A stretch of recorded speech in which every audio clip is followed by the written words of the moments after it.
Fear is meant to be overcome, or at least that's what my grandpa says. He also says that I was born for greatness, but who really knows? Although I don't believe him, I've always had this feeling that I was born for greatness. I don't really have any fears except for one major fear. That fear, you might ask, just happens to be skiing. I have a massive, astronomical fear of skiing. It's hard to minimize a fear that big. It's not one of those fears where you do your fear, then magically you're not afraid anymore. No, this is one of those fears that will never, ever go away. Not even if I face it. I've struggled with this fear forever. I personally think that fears are meant to keep you cautious and aware of your surroundings, but of course that is not how Ms. Dickerson sees it. You want to know how I know this? Because I asked her after she made Conquering Your Fears an assignment. I asked her why she made an assignment, and all she said was that by conquering your fear, you will gain confidence, strength, and most importantly, courage. My teacher doesn't understand that I don't want to face my fear, and I let her know that I didn't want to face my fear. We argued about the assignment all lunch period. I even tried to negotiate, but she kept getting mad. She used big words, and kept having to clarify why I didn't want to face my fear. She was a little cranky, but in my defense, she probably should have eaten before dealing with me. I'm hard to deal with, especially on an empty stomach. Just ask my mom. Anyways, back to the point. The point is that I didn't want to conquer my fear, even if it wasn't easy, eh? It was the 8th of December. My mom, Helen, had heard about my homework assignment and was thrilled that I had the fear of skiing. What kind of person is thrilled that her son's fear is skiing? That's when it hit me. Seriously, though, the picture of my mom winning the Junior National Ski-a-thon hit me right on the head and bounced onto my shoulder where it then made a hard landing on my left pinky toe. I expressed my pain in a very loud scream. I mean, who wouldn't? My mom ran in and assumed what happened until I explained what happened, which she then said, at least it wasn't your big toe, you need that for balance when you ski. I frowned and whimpered.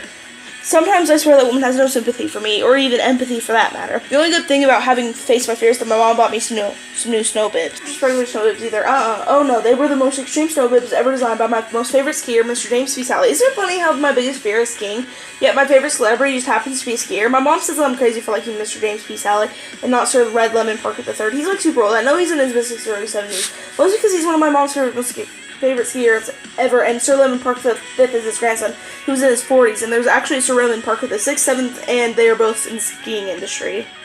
After the ski, I'll go around my spine and my shoulders and stuck in my head for within like 45 seconds. Today I will conquer my fear, I said to myself as my heels slipped into place. An expression of fear across my face as the skis just decided to suddenly move when I wasn't paying attention. I started screaming at my mom for help, and when she started screaming for me, I looked at her, then my skis, then her, then my skis. Then back at her and screamed, "What does that mean?" I could feel the disappointment radiating off my mom as I crashed into what I'm pretty sure was the biggest ponderosa pine on this ski hill. I started yelling at my mom for just letting me loose down the hill without teaching me how to ski. She responded by saying that I need to expand my horizons for a better attitude, but unlike her, I actually liked my attitude. Thank you very much.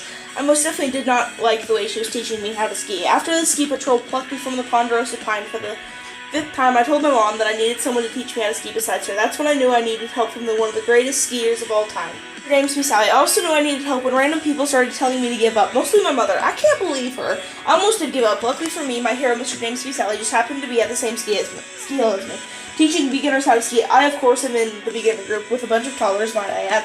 I'm pretty sure that I struggled more than the toddlers. It's okay, though, because Mr. James P. Sullivan gave me a magic sequel. He said it would help me keep my balance and be able to do my S-turns a little bit sharper. Mom was so proud of me. I had pride in myself too. I laughed and I cried while defeating those evil slopes, which I decided to call ogres, mostly because snow has layers and ogres have layers. After I defeated those evil ogres, my mom took me out for ice cream, and then we went home.